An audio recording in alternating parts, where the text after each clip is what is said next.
ના રાષ્ટ્રીય અધ્યક્ષ અમિત શાહ ગાંધીનગર ખાતે જવાના રવાના થઈ ગયા છે। અમિત શાહ નિવાસ સ્થાનેથી ગાંધીનગર જવા રવાના થઈ ગયા છે। જણાવી દઈએ કે અમિત શાહ આજે રાજ્યસભાની 3 બેઠકમાંથી એક ઉમેદવાર છે। તો હાલ અમિત શાહ પોતાના નિવાસ સ્થાનેથી નીકળીને ગાંધીનગર જવા રવાના થઈ ગયા છે। ભાજપના રાષ્ટ્રીય અધ્યક્ષ અમિત શાહ પોતાના નિવાસ સ્થાનેથી ગાંધીનગર જવા રવાના થઈ ગયા છે। તો જણાવી દઈએ કે ભાજપ તરફથી રાજ્યસભાના ઉમેદવાર છે અમિત શાહ। અમિત શાહ હાલ પોતાના નિવાસ સ્થાનેથી ગાંધીનગર જવા રવાના થઈ ગયા છે।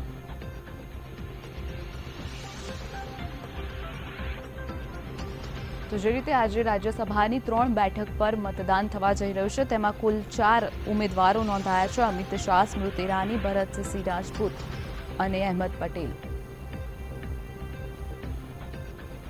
તો આ સાથે જ અમિત શાહ પોતાના નિવાસસ્થાનથી ગાંધીનગર જવા રવાના થઈ ગયા છે।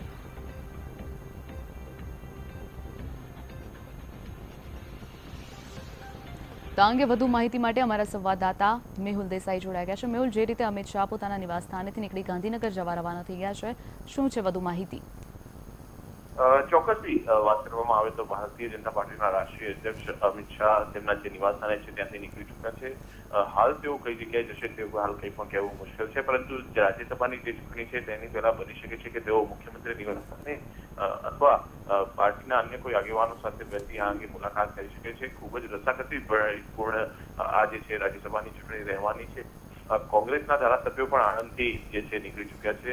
રાજ્યસભાની જો મતદાનની જો વાત કરવામાં આવે તો 9 વાગે તેનું મતદાન છે, મતદાન શરૂ થશે જે 4 વાગ્યા સુધી ચાલશે અને ત્યારબાદ ગણતરીની પ્રક્રિયા હાથ ધરવામાં આવશે। તો મહત્વની બાબત છે કે તમામ રસાકસી બધી જે ચૂંટણી છે રાજ્યસભાની તેની અંદર અમિત શાહની ઉપસ્થિતિ ગુજરાતની અંદર અને કોંગ્રેસના ધારાસભ્યોને જે ક્રોસ વોટિંગ છે તેના ઉપર સૌ કોઈની નજર રહેશે। બિલકુલ જી મેહુલ, તો જે રીતે ગઈકાલે અમિત શાહની અધ્યક્ષતામાં બેઠક યોજાઈ હતી તેમાં કેવા પ્રકારના મહત્વના નિર્ણય લેવાયા હતા?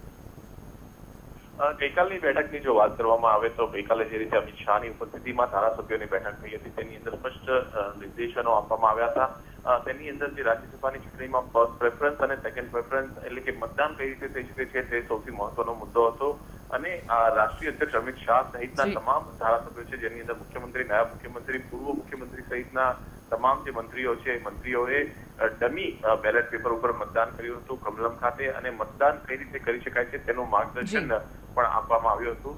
તમામ જે આગેવાનો છે આગેવાનો પણ ઉપસ્થિત રહ્યા હતા અને ખાસ કરવામાં આવે તો અમિત શાહ જ્યારે ઉપસ્થિત હતા તો સંગઠનને લઈને કેટલીક બાબતો હતી તેમણે પણ બલવંતસિંહ રાજપૂત જેઓ કોંગ્રેસમાંથી ભારતીય જનતા પાર્ટીમાં જોડાયા હતા તેઓ પણ ઉપસ્થિત રહ્યા હતા આ બેઠકની અંદર। બિલકુલ મેહુલ, સમગ્ર માહિતી બદલ આભાર। તો જે રીતે આજે રાજ્યસભાની 3 બેઠક પર મતદાન થવા જઈ રહ્યું છે તેમાં ઉમેદવારો 4 છે, જેમાં અમિત શાહ 1 છે। ત્યારે અમિત શાહ પોતાના નિવાસસ્થાનથી ગાંધીનગર ખાતે જવા રવાના થઈ ગયા છે।